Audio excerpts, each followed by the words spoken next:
we the peoples of the United Nations determined to save succeeding generations from the scourge of war, which twice in our lifetime has brought untold sorrow to mankind, and to regain faith in fundamental human rights, in the dignity and worth of the human person, in the equal rights of men and women and of nations large and small, and to establish conditions under which justice and respect for the obligations arising from treaties and other sources of international law can be maintained, and to promote social progress and better standards of life in larger freedom. We are gathered here to reaffirm these sentiments and celebrate 75 years since the signing of the United Nations Charter and the birth of the United Nations in San Francisco. Rising from the ashes of the destruction left by World War II, the United Nations arose as an international platform meant to amplify the voices of all nations regardless of size or location. Collectively, the UN has 193 allied member nations acting to solve pertinent global issues. The United Nations Conference on International Organization, commonly known as the San Francisco Conference, was a convention of delegates from 50 allied nations that took place from the 25th of April, 1945 to the 26th of June, 1945, in San Francisco, California, the United States of America. More than 800 delegates attended. The UNCIO was primarily held in the War Memorial Opera House, with the official United Nations Charter signed on June 26, 1945, in the Herbst Theater of the War Memorial Veterans Building. Engaging in plenary sessions, committee meetings, and conferences, the United Nations Conference on International Organization resulted in the formation of the United Nations.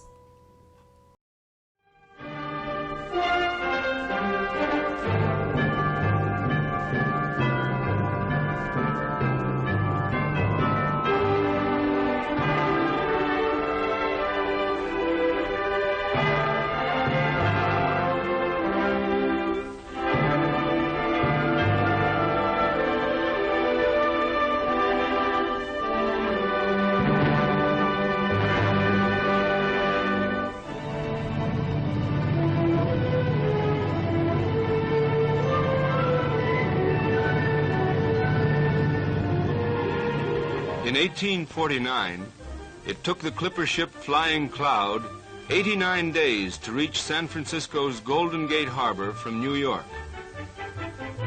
In the spring of 1945, no point on Earth was more than 40 flying hours away from San Francisco. In those 100 years, San Francisco grew larger as the world grew smaller.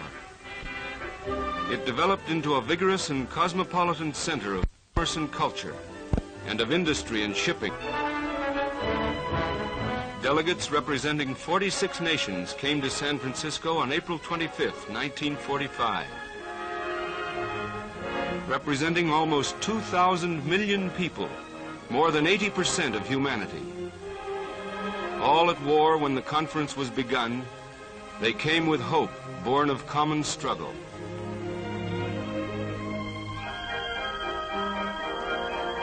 They came to design together machinery to end war, a curse which in 30 years had killed 40 million human beings.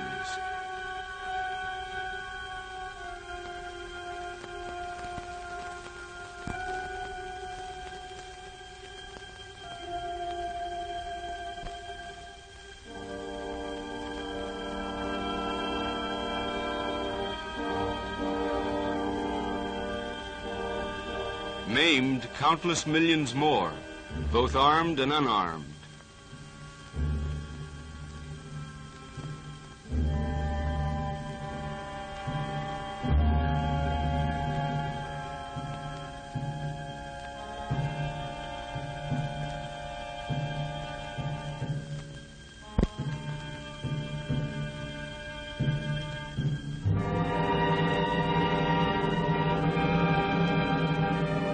When the conference convened, Franklin Roosevelt was missing. The man who helped weld the United Nations together as a fighting team and who worked to keep them united in the peace to come had died before he could see his dream come true. But his words were in every mind and heart. 25 years ago, American fighting men looked to the statesmen of the world to furnish the work of peace for which they fought and suffered. We failed them. We failed them then. We cannot fail them again and expect the world to survive again.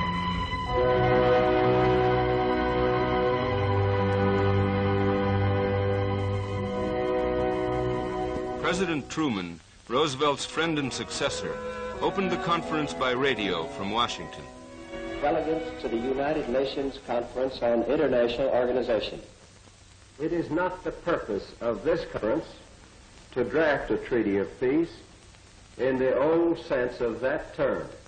This conference will devote its energies and its labors exclusively to the single problem of setting up the essential organization to keep the peace. You are to write the fundamental charter.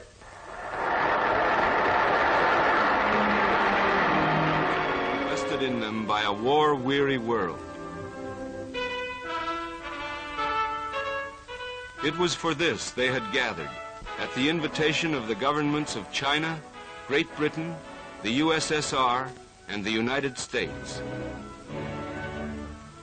This was the step made possible by Dunkirk and Stalingrad, and Normandy and the Burma Road, and Midway, planned for at Casablanca, Cairo, Moscow, Tehran, Dumbarton Oaks, and Yalta. Delegates from 46 and later 50 nations were there, but there in spirit, too, were the victims of Warsaw, Coventry, Shanghai, Lidice. The hopes of the living and the dead were concentrated in the hands of the representatives meeting at San Francisco. Together they organized the huge problem ahead of them. The discussion and amendment of the proposals prepared at Dumbarton Oaks. Each nation was represented on all 4 large commissions, set up to work out the general provisions of the United Nations Charter and the actual structure of the General Assembly, Security Council, and judicial organization. These committees were divided into smaller working groups, 12 in all.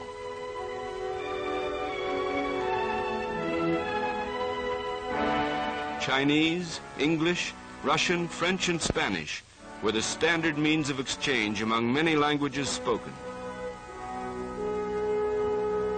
And in 9 weeks, the charter was ready to go before the participating governments for ratification. In the General Assembly of the United Nations Organization, each member will have 1 vote. Any matters within the scope of the charter will be discussed here. Recommendations will be made to the Security Council. The Security Council will have 5 permanent members and 6 others elected by the General Assembly for 2 years. It is to be the enforcement arm of the organization. An International Court of Justice in permanent session will decide legal aspects of international disputes. The Economic and Social Council will have 18 members elected by the General Assembly. Special agencies like the Food and Agriculture Organization will be affiliated with it. The Trusteeship Council, for the advancement of territories held in trust, will be part of the General Assembly. It will be equally divided between those nations which administer trust territories and those which do not. There will be a secretariat to do the administrative work of the organization.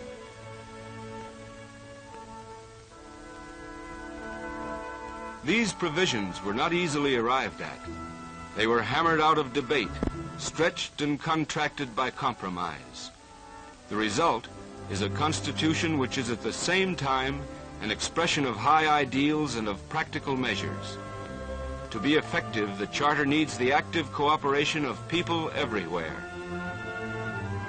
The same efforts and understanding that went into the writing of the Charter will be needed to make it a working instrument.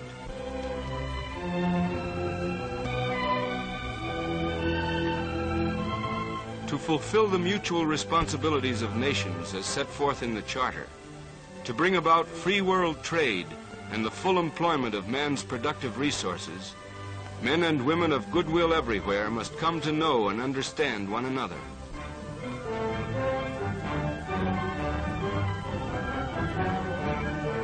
In this Charter, humanity has declared its united purpose to work towards those economic goals. The Social and Economic Council of the United Nations Organization gives the peoples of the world an instrument with which to promote a higher standard of living everywhere.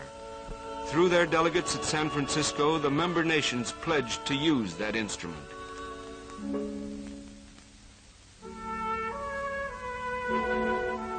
They pledged, too, to stimulate the exchange of culture among peoples, and, in the words of the Charter, to practice tolerance and live together in peace with one another as good neighbors. At San Francisco, 50 United Nations reaffirmed their faith in the dignity and worth of the human person, without distinction as to race, sex, language, or religion. The representatives of 2,000 million people pledged to promote freedom from fear and freedom of expression, freedom from want, and freedom of worship.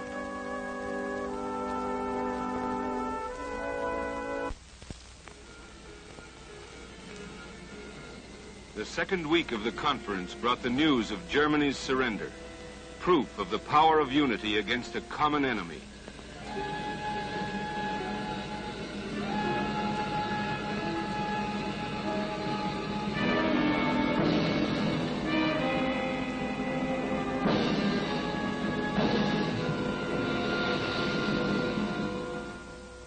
But in their wake, the Germans left horror and devastation, a specter of fascism and the price of total war, which would haunt civilization for decades to come.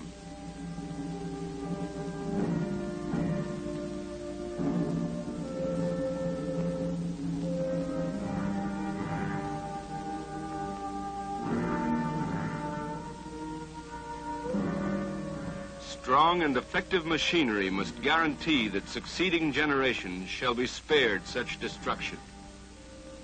Therefore, at San Francisco, the delegates of the United Nations took concrete steps to settle their disputes by peaceful means, to prevent threats to the peace, to suppress aggression, and pledged to place their armed forces at the disposal of the international organization.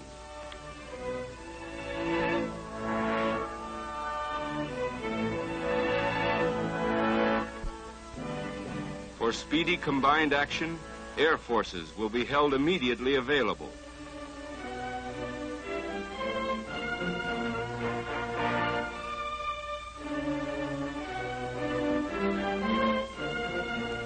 Final responsibility is vested in the powerful Security Council, authorized to work swiftly and effectively with the aid of its military staff committee.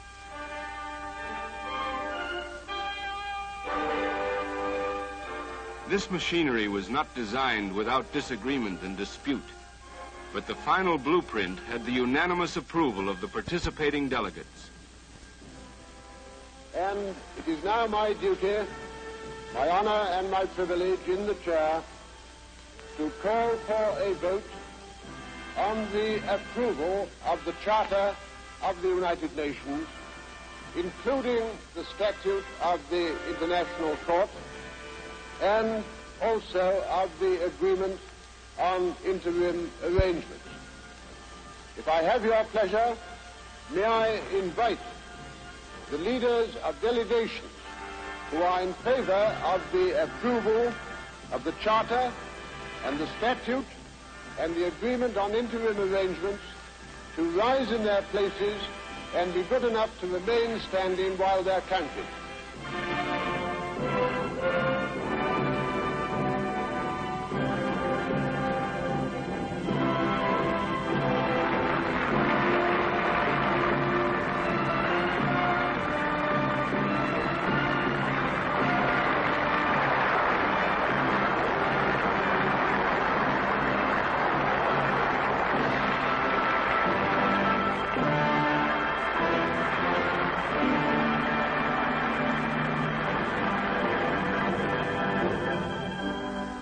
this was a people's conference, responsible to the conscience of the world.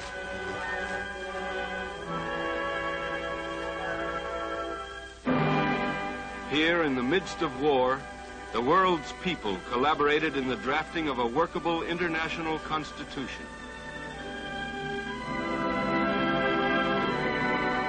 It was a conference to write a people's charter, opening with the words, "We, the people of the United Nations, determined to save succeeding generations from the scourge of war, which twice in our lifetime has brought untold sorrow to mankind."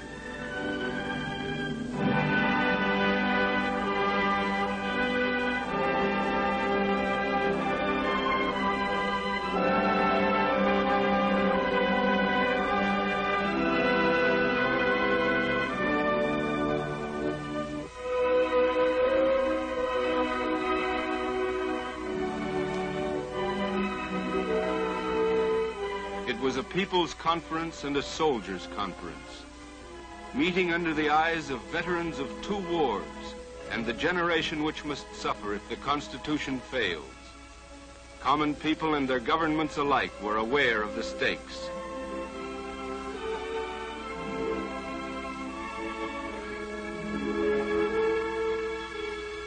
There were many who doubted that agreement could ever be reached by these 50 countries, differing so much in race and religion, in language and culture.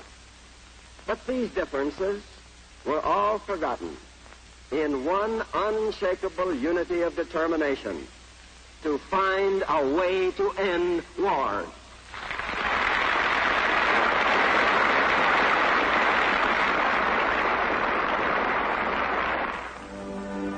This charter points the way.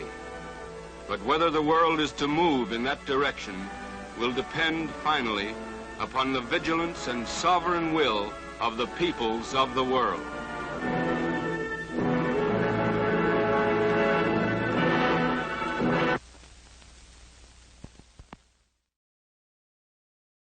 And for these ends, to practice tolerance and live together in peace with one another as good neighbors, and to unite our strength to maintain international peace and security, and to ensure, by the acceptance of principles and the institution of methods, that armed force shall not be used, save in the common interest, and to employ international machinery for the promotion of the economic and social advancement of all peoples. Have resolved to combine our efforts to accomplish these aims. Accordingly, our respective governments, through representatives assembled in the city of San Francisco, who have exhibited their full powers found to be in good and due form, have agreed to the present Charter of the United Nations, and do hereby establish an international organization to be known as the United Nations.